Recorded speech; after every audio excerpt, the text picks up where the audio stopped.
কিছু কিছু পুরুষ মানুষ এমন কেন আমি বুঝি না, এদের ঘরে সুন্দরী বউ থাকা সত্ত্বেও ওরা অন্য মেয়েদের প্রতি আকৃষ্ট হয়। সবচেয়ে কষ্টের কি জানেন, যখন কোনো মেয়ের স্বামী এসব পরনারীতে আসক্ত হয় এবং সেটার দায়ভার পুরোটাই ওই মেয়ের উপর যায়। আমাদের সমাজে এমন অনেক মানুষ আছে, বিবেকহীন মানুষ আছে, আত্মীয় আছে, পরিবারের মানুষ আছে, এরা যদি দেখে কোনো মহিলার স্বামী পরনারীতে আসক্ত, চরিত্র খারাপ ওই লোকটার, তখন তারা বলে দোষটা মনে হয় ওই স্ত্রীরে, কারণ সে তার স্বামীকে ধরে রাখতে পারে না। মনে হয় দেখতে ভালো না মেয়েটা, কালো খাটো, আরও কত কিছু যে এরা উঠায়, না হয় হয়তো সাজগোজ করে চলে না, কোনো কিছু জানে না। আসলে এসব মানুষদের প্রতি ধিক্কার জানাই। এদের আসলে সামাজিক জ্ঞান, তারপর ইসলামিক জ্ঞান, সব কিছুরই বড্ড অভাব। ভালোবাসা কি এরা আসলে এগুলা বুঝেই না। আসলে ওই যে বললাম না, এদের জ্ঞানের বড়ই অভাব, সাথে ইসলামের বিষয় ওরা আসলে ভালোভাবে জানে না। তাই তো ওরা অকপটে বলে দেয়, আরে ওরা পুরুষ, ওরা সব পারবে। আরে পুরুষ মানুষ কি মরবে না? পুরুষ মানুষের কি বিচার হবে না হাসরের ময়দানে, বলেন তো? মিস ডায়নাও অনেক সুন্দরী ছিল, কিন্তু তার স্বামীও পরনারীতে আসক্ত হয়েছিলেন। আসলে চরিত্রই যার খারাপ, তার ঘরে হুর থাকলেও লাভ নাই, সে অন্য নারীদের প্রতি আকৃষ্ট হবেই।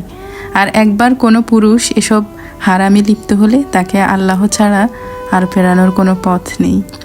আপনি পুরুষ মানুষ, আপনি সব পারবেন, এটা আপনার মনে হচ্ছে, কিন্তু আপনার এটা মনে হচ্ছে না যে আপনিও মরবেন, আপনারও তো বিচার হবে।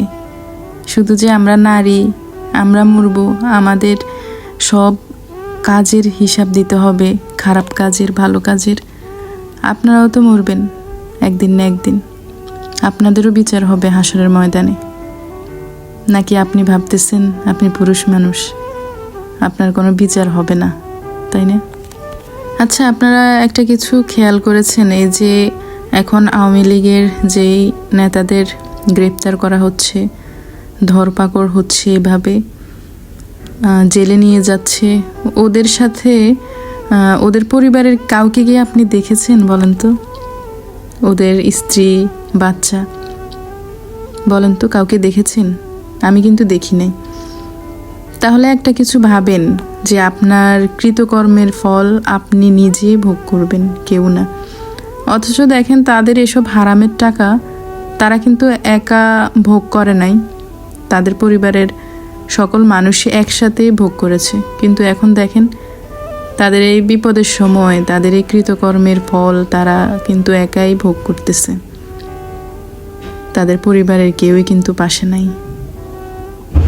তাই একটা কথাই বলবো, সাবধান হন, নিজের কথা ভাবুন, ভালোভাবে চলুন, সৎভাবে চলুন।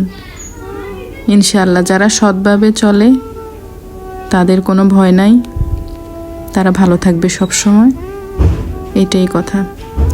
আর আমার এই ভিডিওটা দেখে যদি কারোর কোনো খারাপ লাগে তাহলে আপনি এড়িয়ে চলতে পারেন। আর আরেকটা কথা সবার উদ্দেশ্যে, সেটা হচ্ছে ভিডিওটা আমি আসলে অনেক কষ্ট থেকে মেক করছি। এভাবে আসলে কোনো নারীকে এভাবে কষ্ট দেওয়া আসলে ঠিক না কোনো পুরুষেরই। এই কারণে আসলে বানালাম, এটাতে আমার ব্যক্তিগত কোনো আসলে ইন্টেনশন নেই। সবাই ভালো থাকবেন, আসসালামু আলাইকুম, আল্লাহ হাফিজ।